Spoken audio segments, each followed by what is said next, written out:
हिमालय की तलहटी में बसे एक छोटे से गांव में रूपाली नाम की एक लड़की रहती थी।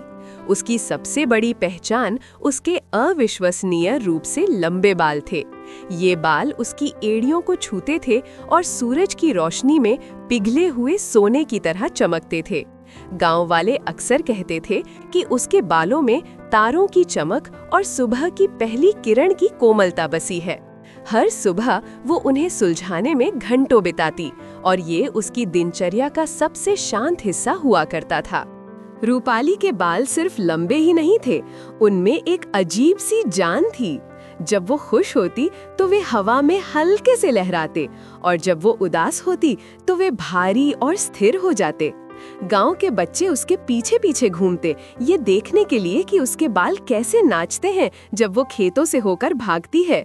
उसके लिए उसके बाल उसके सबसे अच्छे दोस्त थे, जो उसके हर एहसास को समझते थे और हमेशा उसके साथ रहते थे। हालांकि इतने लंबे बालों की देखभाल करना कोई आसान काम नहीं था। उसे नदी के किनारे घंटों बैठकर उन्हें धोना पड़ता था, जिसमें विशेष जड़ी बूटियों का इस्तेमाल होता था जो उसकी माँ ने उसे सिखाया था। गांव की औरतें उसकी मदद करने के लिए इकट्ठा हो जातीं और ये एक सामुदायिक रस्म बन गई थी। वे गीत गाती और कहानियां सुनाती, जबकि रूपाली के बाल नदी के पानी में एक सुनहरी चादर की तरह फैल जाते थे। एक दिन गांव में वार्षिक वसंत उत्सव का आयोजन हुआ। सभी लोग नदी के किनारे इकट्ठा हुए, जहां रंग बिरंगे स्टॉल लगे थे और संगीत की धुन गूंज रही थी। रूपाली ने अपने बालों को जंगली फूलों से सजाया था और वो किसी राजकुमारी से कम नहीं लग रही थी। उसका दिल खुशी और उत्साह से भरा हुआ था और उसके बाल उसके चारों ओर एक चमकदार आभा मंडल की तरह लहरा रहे थे, जो हर किसी को आकर्षित कर रहे थे। उत्सव के शोरगुल में रूपाली नदी के किनारे झुककर पानी में अपना प्रतिबिंब देख रही थी।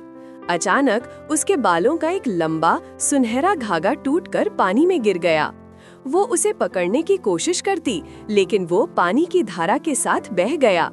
एक पल के लिए उसे दुख हुआ, लेकिन फिर वो उत्सव की रौनक में फिर से खो गई, ये नहीं जानते हुए कि उस एक बाल ने एक प्राचीन जादू को जगा दिया था। जैसे ही बाल नदी में गहराई में डूबा, पानी एक अलौकिक सुनहरी रोशनी से चमकने लगा। गांव वाले हैरान रह गए और संगीत बंद हो गया। नदी का केंद्र एक चमकदार भंवर में बदल गया और पानी की सतह पर लहरें उठने लगीं।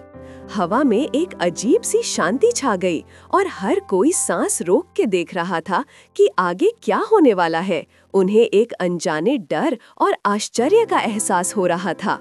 उस सुनहरे भंवर से पानी की बनी एक आकृति उभरी। ये नदी की आत्मा थी, एक प्राचीन देवी जिसकी आंखें नीलम की तरह चमक रही थीं। उसका शरीर बहते पानी का था और उसके चारों ओर एक शांत आभा थी। उसने अपनी जलीय उंगली से रूपाली के उस सुनहरे बाल को उठाया, जो अब हीरे की तरह चमक रहा था। देवी की नजरें रूपाली पर टिकी थीं और उसकी आंखों में एक गहरी लालसा थी। नदी की आत्मा ने एक ऐसी आवाज में बात की जो बहते पानी की कलकल जैसी थी। हे मानव कन्या, तुम्हारे बालों में सूर्य और चंद्रमा का जादू है। यह एक धागा मेरे जल को सदियों के लिए शुद्ध कर सकता है। मुझे अपने और बाल दो और बदले में मैं तुम्हें कोई भी वरदान दूंगी जो तुम मांगोगी। गांव वालों ने भय और आश्चर्य से हाँफते हुए ये सुना। यह प्रस्ताव बहुत बड़ा था। रूपाली दुविधा में पड़ गई। वह अपने गांव से प्यार करती थी और उनकी मदद करना चाहती थी, लेकिन उसके बाल उसके अस्तित्व का हिस्सा थे। उन्हें काटना अपनी आत्मा का एक टुकड़ा काटने जैसा था। उसने देवी से सोचने के लिए समय मांगा। वह गांव के सबसे बुजुर्ग और बुद्धिमान व्यक्ति, एक पुराने बुनकर के पास सलाह लेने गई, जो अपनी झोपड़ी में चुपचाप काम करते रहते थे और दुनिया के रहस्यों को जानते थे। बूढ़े बुनकर ने अपनी झुर्रियों वाली आंखों से रूपाली को देखा और मुस्कुराए। बेटी, तुम्हारा बाल कोई साधारण धागा नहीं है। ये भाग्य का धागा है, जिसे धूप और तारों की रोशनी से बुना गया है। इसे काटना नहीं चाहिए, बल्कि इससे कुछ बनाना चाहिए। उन्होंने उसे एक पुरानी करघा दिखाई और कहा, अपने स्वाभाविक रूप से झड़ने वाले बालों से कुछ ऐसा बुनो जो तुम्हारे गांव की कहानी कहे। बुनकर की बातों से रूपाली को एक नया रास्ता मिला। उसने नदी की आत्मा को अपने बाल काटने से मना कर दिया, लेकिन वादा किया कि वो अपने स्वाभाविक रूप से झड़ने वाले बालों का उपयोग करके एक ऐसा उपहार बनाएगी जो सभी को लाभान्वित करेगा। नदी की आत्मा उसके निस्वार्थ इरादे से प्रभावित होकर उसे समय देने के लिए सहमत हो गई। रूपाली ने अपनी झोपड़ी में करघा स्थापित किया और काम शुरू किया। हर दिन रूपाली अपने झड़े हुए सुनहरे बालों को इकट्ठा करती। ये एक धीमी प्रक्रिया थी, लेकिन वो धैर्यवान थी। उसने करघे पर धागे लगाना शुरू किया और जैसे ही उसने बुनाई शुरू की, उसे अपने बालों में एक नया जादू महसूस हुआ। धागे खुद ही सही जगह पर जा रहे थे, जैसे कि वे जानते हों कि उन्हें क्या बनाना है। उसकी उंगलियां कुशलता से नाच रही थीं, एक अदृश्य शक्ति द्वारा निर्देशित। धीरे धीरे करघे पर एक चित्र उभरने लगा। ये कोई साधारण चित्र नहीं था, ये उनके गांव का एक जीवंत चित्र था। हरे भरे खेत, खुशहाल लोग और बहती हुई नदी। लेकिन इसमें और भी कुछ था। उसने गांव के इतिहास के दृश्य बुने, पूर्वजों के संघर्ष और जीत की कहानियां। हर धागा एक याद, एक कहानी, एक प्रार्थना की तरह था, जो कपड़े में हमेशा के लिए अंकित हो गया। जैसे जैसे कशीदाकारी बढ़ती गई, रूपाली ने देखा कि उसमें भविष्य की झलकियां भी थीं। उसने भरपूर फसल, भव्य उत्सव और बच्चों की हंसी के दृश्य देखे।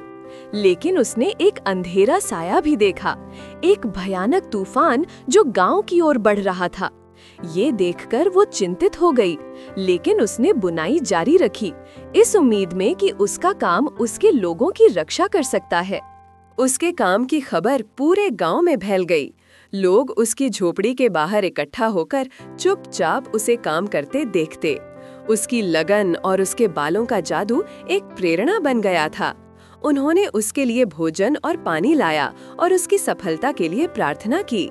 पूरा गांव एकजुट हो गया। सभी की उम्मीदें उस सुनहरी कशीदाकारी से बंधी हुई थीं, जो धीरे धीरे आकार ले रही थी।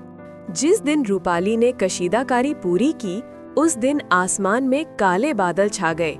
वही तूफान जिसकी उसने भविष्यवाणी की थी, अब आ पहुंचा था। तेज हवाएं चलने लगीं और बिजली कड़कने लगी। गांव वाले डर गए, लेकिन रूपाली शांत रही। उसने बुनकर और कुछ अन्य लोगों की मदद से सावधानी से कशीदाकारी को उठाया और उसे गांव के मंदिर की ओर ले गई। उसका दिल दृढ़ संकल्प से धड़क रहा था। जब उन्होंने मंदिर के मुख्य हॉल में कशीदाकारी को लटकाया, तो उससे एक नरम सुनहरी रोशनी निकलने लगी। रोशनी तेज होती गई, जब तक कि उसने पूरे मंदिर को अपनी गर्म चमक से नहीं भर दिया। कशीदाकारी में बुने गए गांव के चित्र जीवंत हो उठे और ऐसा लगा जैसे वे असली दुनिया की रक्षा कर रहे हों।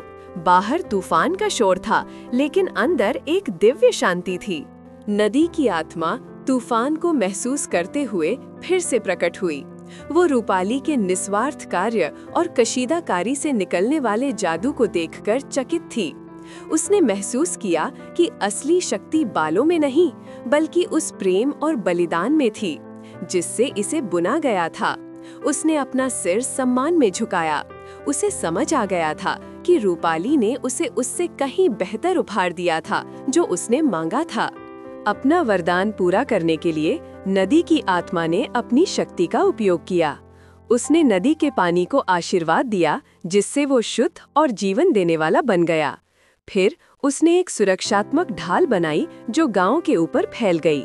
जब तूफान का सबसे बुरा हिस्सा आया, तो हवाएं और बारिश गांव के चारों ओर से ऐसे गुजर गई जैसे कि वो वहां था ही नहीं। कशीदाकारी की रोशनी ने उन्हें दूर रखा। सुबह तक तूफान थम गया था। गांव पूरी तरह से सुरक्षित था, जबकि आसपास के जंगल तबाह हो गए थे। सूरज निकला और उसकी किरणें मंदिर से अभी भी चमक रही सुनहरी रोशनी से मिलीं। गांव वालों ने खुशी के नारे लगाए। वे जानते थे कि रूपाली और उसके जादुई बालों ने उन्हें बचाया है। उन्होंने उसे अपनी नायिका के रूप में सम्मानित किया और चारों ओर उत्सव का माहौल था। कशीदाकारी गांव के मंदिर में एक पवित्र अवशेष बन गई। ये लगातार एक हल्की सुनहरी चमक बिखेरती रही, जो गांव वालों को एकता, प्रेम और जादू की शक्ति की याद दिलाती थी। लोग दूर दूर से इसे देखने आते और रूपाली की कहानी एक किंवदंती बन गई, जो पीढ़ियों तक सुनाई जाने लगी। उसके लंबे बाल अब सिर्फ सुंदरता का प्रतीक नहीं थे, बल्कि सुरक्षा और आशा का प्रतीक बन गए थे। रूपाली का जीवन बदल गया था, लेकिन वो वही विनम्र लड़की बनी रही। उसने अपने बालों की देखभाल करना जारी रखा, लेकिन अब ये एक काम नहीं, बल्कि एक पवित्र कर्तव्य था। वो जानती थी कि उसके बाल गांव और उसकी जादुई सुरक्षा के बीच एक जीवित संबंध थे। वो अक्सर मंदिर में बैठती, कशीदाकारी को देखती और अपने पूर्वजों की फुसफुसाहट को महसूस करती, जो उसे आशीर्वाद दे रहे थे। बूढ़ा बुनकर, जिसने उसे प्रेरित किया था, गर्व से उसे देखता था। उसने उसे बुनाई की और भी कलाएं सिखाईं, न केवल धागे से, बल्कि कहानियों और सपनों से भी। रूपाली एक कुशल कहानीकार बन गई, जो अपनी कहानियों को अपनी बुनाई में शामिल करती थी और गांव के बच्चों को अपनी विरासत और उस जादू के बारे में सिखाती थी, जो उनके चारों ओर मौजूद था। समय समय पर जब रूपाली के बालों का कोई लंबा धागा स्वाभाविक रूप से गिरता, तो वो उसे मंदिर ले जाती। एक विशेष अनुष्ठान में वो उसे सावधानी से कशीदाकारी में बुन देती। हर नए धागे के साथ कशीदाकारी की रोशनी थोड़ी और तेज हो जाती और गांव की सुरक्षा और भी मजबूत हो जाती। ये एक सतत चक्र बन गया, जो गांव के अतीत, वर्तमान और भविष्य को एक साथ जोड़ता था। और इस तरह रूपाली, लंबे सुनहरे बालों वाली लड़की, अपने गांव की संरक्षक बन गई। उसके बाल हवा में स्वतंत्र रूप से बहते रहे, जो अब बोझ नहीं, बल्कि एक आशीर्वाद थे। यह कहानी हमेशा याद दिलाती रही कि सच्चा जादू बाहरी सुंदरता में नहीं, बल्कि उस प्रेम, निस्वार्थता और साहस में निहित है, जो हमारे दिलों में बसता है और जिसे हम दुनिया के साथ साझा करते हैं।